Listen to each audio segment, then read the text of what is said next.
अस्सलामुअलैकुम व्यूवर्स, बिस्मिल्लाहिर्रहमानिर्रहीम। मैं हूं हफ्सा और आप देख रहे हैं super chef Hafsa YouTube channel. आज हम बना रहे हैं वन पैन एग टोस्ट। ये बहुत ही इजी और क्विक रेसिपी है।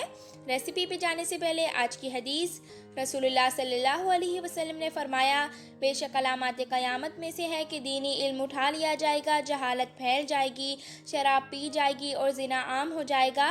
ये सही बुखारी की हदीस है। तो अब हम रेसिपी की तरफ चलते हैं।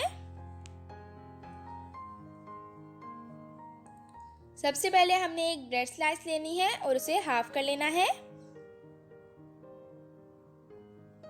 अब हम इसे साइड पे रख देंगे। इसी तरह हमने एक चेडर चीज का स्लाइस लेना है और उसे भी हाफ कर लेना है और इसे भी एहतियात से उठा के साइड पे रख देंगे। अब हम एक बाउल में 2 अंडे निकाल लेंगे।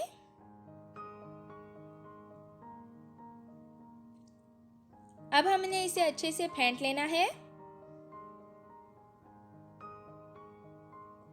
इसमें हम डालेंगे चुटकी काली मिर्च पाउडर की,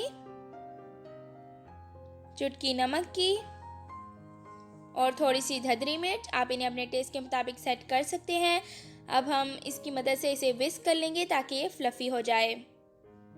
मैंने एक फ्राई पैन में बटर ले लिया है। ये तकरीबन 1 टेबलस्पून के करीब होगा। हमने बटर को मेल्ट कर लेना है।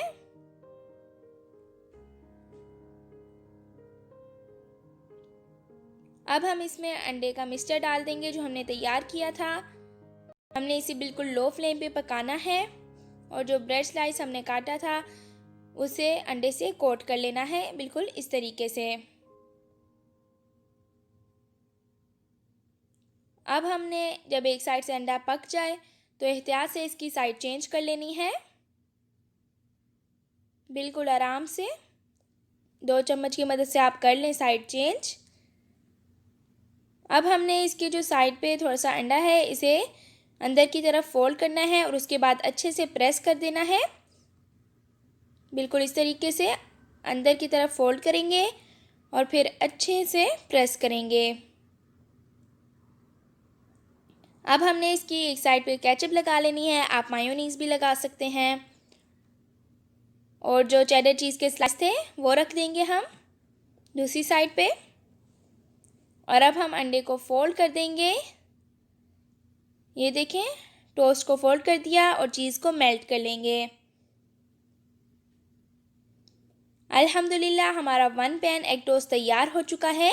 ये बहुत ही मज़े की रेसिपी है। आप ये रेसिपी ज़रूर ट्राई करें। अगर आपको मेरी ये रेसिपी अच्छी लगी तो लाइक करें, शेयर करें और सब्सक्राइब करें और बेल आइकन को दबाकर नोटिफिकेशंस को ऑल पर कर दें ताकि मेरी हर आने वाली रेसिपी आप तक पहुंच सके। और हमें इंस्टाग्राम पे फॉलो करें और कमेंट सेक्शन में ज़रूर बताएं कि आपको मेरी ये रेसिपी कैसी लगी। अल्लाह हाफ़िज़।